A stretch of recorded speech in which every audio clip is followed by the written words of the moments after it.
I've come out tonight to take some pictures of the Canon 400D, which is the only camera I have at the moment, and technically it's not even mine. On that subject, while I'm here, I will just give you a quick update on how the process is going for my stolen camera and what's happened since my last video. I'm pleased to say the insurance has paid out now and the money is sitting in my bank account, which is fantastic. And before I go into all the details of what happens with that money, I just want to say massive thanks to you for all of the likes and the comments that you put on my videos. It's been overwhelming, if I'm honest. I just normally get a few comments, not hundreds, and yeah, it's been fabulous. I've just thank you very much indeed. And like many of you, I am really frustrated with the authorities here, who were either willing or unable to help to try to find my camera, and that's been pretty much the most frustrating part. But equally, some of you have highlighted the fact that I've just really have been careless with my equipment, and you're quite right. And yeah, I've got nothing else to say, but yeah, that's right. A few of you have pointed out a few of the things I could consider doing, and I had many comments about sort of buying air tags. So I think that in this instance, that definitely sounds like a really good idea, and I'm going to look into that and buy air tags. A couple of other things that you've mentioned is that I should use a nondescript bag, not a purpose camera bag that gives away what was in the bag, and also not to use the strap with obviously a brand on it, because that indicates value to a thief. So that's another really good idea, just to stop people sort of looking you out and try to think about stealing your equipment. And I also quite like some of your comments where you've mentioned to me that now that I've lost my camera and I'm going to replace it, it's a good time to switch camera brands and switch systems. And as much as I really love Canon, I think they make just the best cameras, and Sony and Nikon and Fuji, etc. I've got to tell you, Mica Four Thirds is still the system for me, and for the photography I do, I think that's the right system for me. But thank you very much indeed for all of your comments and all your kind words. As I mentioned, the insurance company has paid out money to me, so I've got money in the bank, and what they've done is given me the equivalent money that I could buy the same camera and lenses and bag used. So I've pretty much got my used money back, which is fine. It's kind of the least I could have expected, if I'm honest. That means I've got money now, and I straight away I'm on Google searching for the best deal I can get for an Olympus OM1 Mark II. And what I think I'm going to do in this instance is replace the camera and lenses with the OM1 Mark II, possibly, and the 12-40. I had the 3 little lenses and they are perfect. They're fantastic. I've done quite a few videos on those lenses, and I'll state now that they are really nice lenses. 45 super sharp. Well, I tested them all. They're all really nice sharp lenses, lovely little small lenses. But because I was constantly changing them, and you knew I would have been doing that because that's just what you have to do, I've decided in this instance I'll replace the 12-40 that I've got that's broken. So what I was looking for was a kit for the OM1 Mark II and the 12-40. So that's probably what I'm going to do. However, there's been a little twist, and the twist is that I went onto the 4.3 Rumours website in the last couple of days, and in there it says that OM Systems may announce a new camera on the 9th of September. And I'm really expecting the OM1 Mark III to come out soon. I obviously did a video about the OM1 Mark III and all the potential new features it's going to have.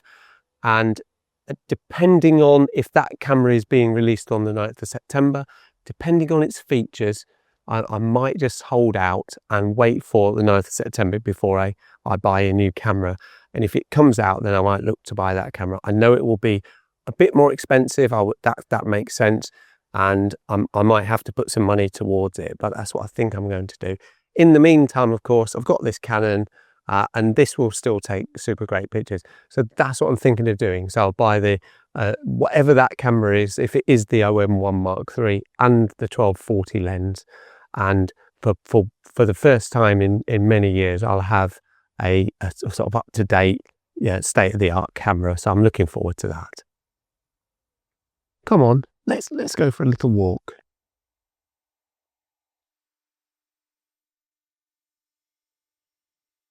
This is just an ordinary mid-terrace street in the centre of Lincoln, but scratch the surface and it's a time capsule of history. It was created for the growing population of Lincoln that came into the city to work in the manufacturing, in particular farm machinery. It's very much Edwardian, and you can tell that instantly by the bay windows, which were popularised in the Edwardian days. And this particular road and this estate where I am now, they've also got small garden or small frontages, and they're there because of regulation. In the 1910s, when these houses were built, there was regulation that said that the streets had to be wider for extra light and less pollution. And the clever builders, they didn't widen the street, they just put an extra bit of frontage on the house to be within those regulations. All of these houses that were built on these streets along Monks Road in Lincoln were built by an investor. These houses were built as buy-to-lets, and the investor who built them would sell them either to the corporation or to private landlords who would rent them out to individuals, those people that lived here to work in the manufacturing in Lincoln. And these houses would have attracted quite a reasonable rent because they had an outside toilet that were connected to the sewer, and more importantly, they had an inside tap, one tap which flowed into a Belfast sink. And the next time you go past one of these old streets, just think for a second the history that's behind them. Well, that was the history of the street, which you probably weren't expecting. But unfortunately, I've kind of got addicted to creating TikToks, and I'm often doing history TikToks. There's a link in the bottom of this description if you want to have a look at my TikTok account. It's going quite well, if I'm honest.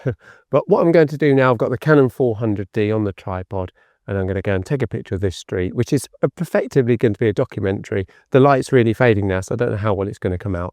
But let's have a look. We'll take the picture together and we'll see what it looks like. I'm right at the top of this street, and I've got the Canon set up in aperture priority. I've got f6.3, ISO 100, and it doesn't tell me what the shutter speed is. I think it's 1/8 of a second because the light's fading a lot. The actual image itself is really just a documentary image of this street. I've got a bright green car at the bottom left, and I've got a big white van at the bottom right. And I'm going to try to miss those out and just get a picture looking down the hill of this street. Here we go, let's take this picture. I'm not using the, 1/5 of a second. I'm not using the timer. I'll wait for this, there's a bus in the way, I'll wait for that to go out of the way and press the button now. That's it done. Completely out of focus. I don't know why. It might be that the focus wasn't right. I quite like this composition though, and it could do with something in the middle. But yeah, it's just out of focus, which is sad. For the next shot, I'm going to try to get these sets of railings. My tripod might not be quite high enough to do it, but I'll go through, show you what the shot is, and I might end up trying to get as high as I can and take the shot without the tripod. But let's do this anyway, and you can see what I'm up to. So let's get the camera on. And so once again, when it goes to, when you can see it, I'm exactly the same settings, f6.3, and this is giving me nearly half a second look. So it's quite a long shutter speed because it's really getting dim. So I'll take that shot, and like I said, I haven't got the 2-second time on, which was a mistake. And then we can have a look at that. But like I said, what I'll do is I'll take the camera off the tripod, I'll do a manual shot and show you that when I've done it. This image is out of focus as well, and it's not a terribly good composition, and all we can see is people's rubbish. But it just goes to show on these videos you often see perfect pictures, but really that's not real. Real is, you do get rubbish pictures as well. That's it, the light's fading fast. I've just had enough time to take a couple of photos. Thank you very much indeed for watching, and once again, thank you very much for all the wonderful comments that you've made on my stolen camera video. I really, really appreciate it. I hope you enjoy these pictures, and if you do, if you like this video, then why not give it a like? And as always, if you haven't subscribed, this is a really good time to do it. Once again, thanks a lot. See you in the next one. Cheerio.